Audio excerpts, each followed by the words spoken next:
Let's talk trash. You know, we had to be taught to renounce the powerful conservation ethic we had developed during the Great Depression and World War II. After the war, we needed to direct our enormous production capacity toward creation of products for peacetime. Life magazine helped in this effort by announcing the introduction of throwaways that would liberate the housewife from the drudgery of doing dishes. Mental note to the liberators: throwaway plastics take a lot of space and don't biodegrade. Only we humans make waste that nature can't digest. Plastics are also hard to recycle.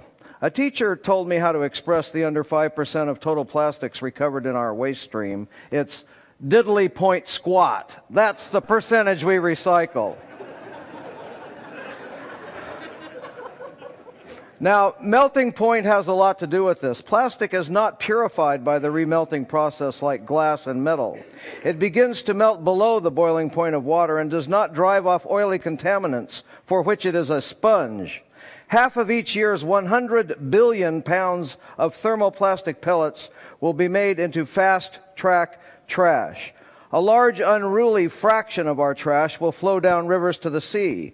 Here is the accumulation at Ballona Creek next to the LA airport, and here is the flotsam near California State University Long Beach and the desal plant we visited yesterday. In spite of deposit fees, much of this trash leading out to the sea will be plastic beverage bottles. We use 2 million of them in the United States every 5 minutes, here imaged by TED presenter Chris Jordan, who artfully documents mass consumption and zooms in for more detail. Here is a remote island repository for bottles off the coast of Baja California.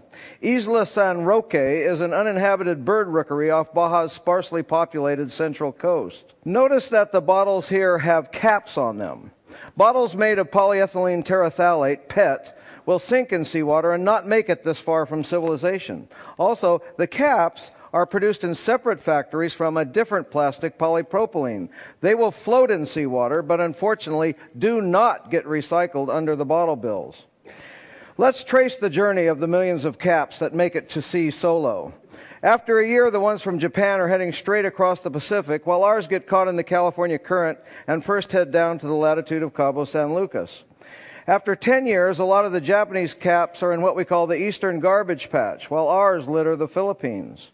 After 20 years, we see emerging the debris accumulation zone of the North Pacific Gyre. It so happens that millions of albatross nesting on Kure and Midway atolls in the Northwest Hawaiian Islands National Monument forage here and scavenge whatever they can find for regurgitation to their chicks. A 4-month-old Laysan albatross chick died with this in its stomach. Hundreds of thousands of the goose-sized chicks are dying, with stomachs full of bottle caps and other rubbish, like cigarette lighters. But mostly bottle caps. Sadly, their parents mistake bottle caps for food, tossing about in the ocean surface. The retainer rings for the caps also have consequences for aquatic animals. This is Mae West, still alive at a zookeeper's home in New Orleans. I wanted to see what my hometown of Long Beach was contributing to the problem, so on Coastal Cleanup Day in 2005, I went to the Long Beach Peninsula at the east end of our Long Beach. We cleaned up the swaths of beach shown. I offered 5 cents each for bottle caps. I got plenty of takers.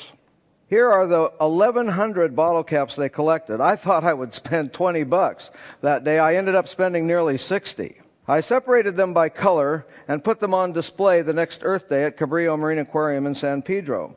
Governor Schwarzenegger and his wife Maria stopped by to discuss the display. In spite of my girly man hat, crocheted from plastic shopping bags, they shook my hand. I showed him and Maria a zooplankton trawl from the Gyre north of Hawaii with more plastic than plankton. Here's what our trawl samples from the plastic soup our ocean has become look like. Trawling a zooplankton net on the surface for a mile produces samples like this and this. Now, when the debris washes up on the beaches of Hawaii, it looks like this. And this particular beach is Kailua Beach, the beach where our president and his family vacationed before moving to Washington. Now, how do we analyze samples like this one that contain more plastic than plankton? We sort the plastic fragments into different size classes from 5 millimeters to 1/3 of a millimeter. Small bits of plastic concentrate persistent organic pollutants up to 1 million times their levels in the surrounding seawater. We wanted to see if the most common fish in the deep ocean at the base of the food chain was ingesting these poison pills. We did hundreds of necropsies, and over 1/3 had polluted plastic fragments in their stomachs. The record holder, only 2.5 inches long, had 84 pieces in its tiny stomach.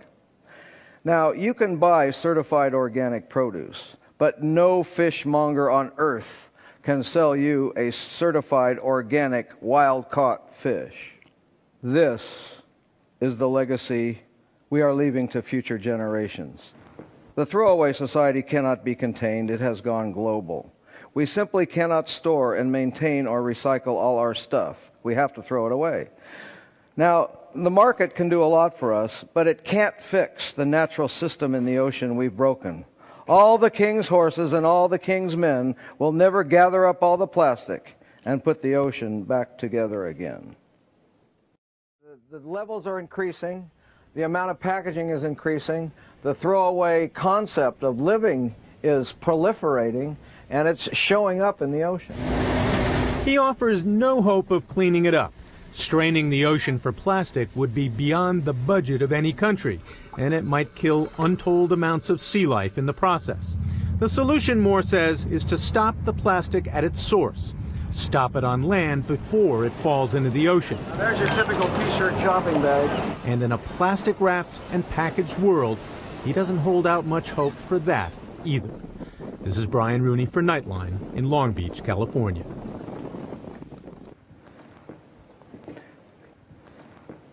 Thank you.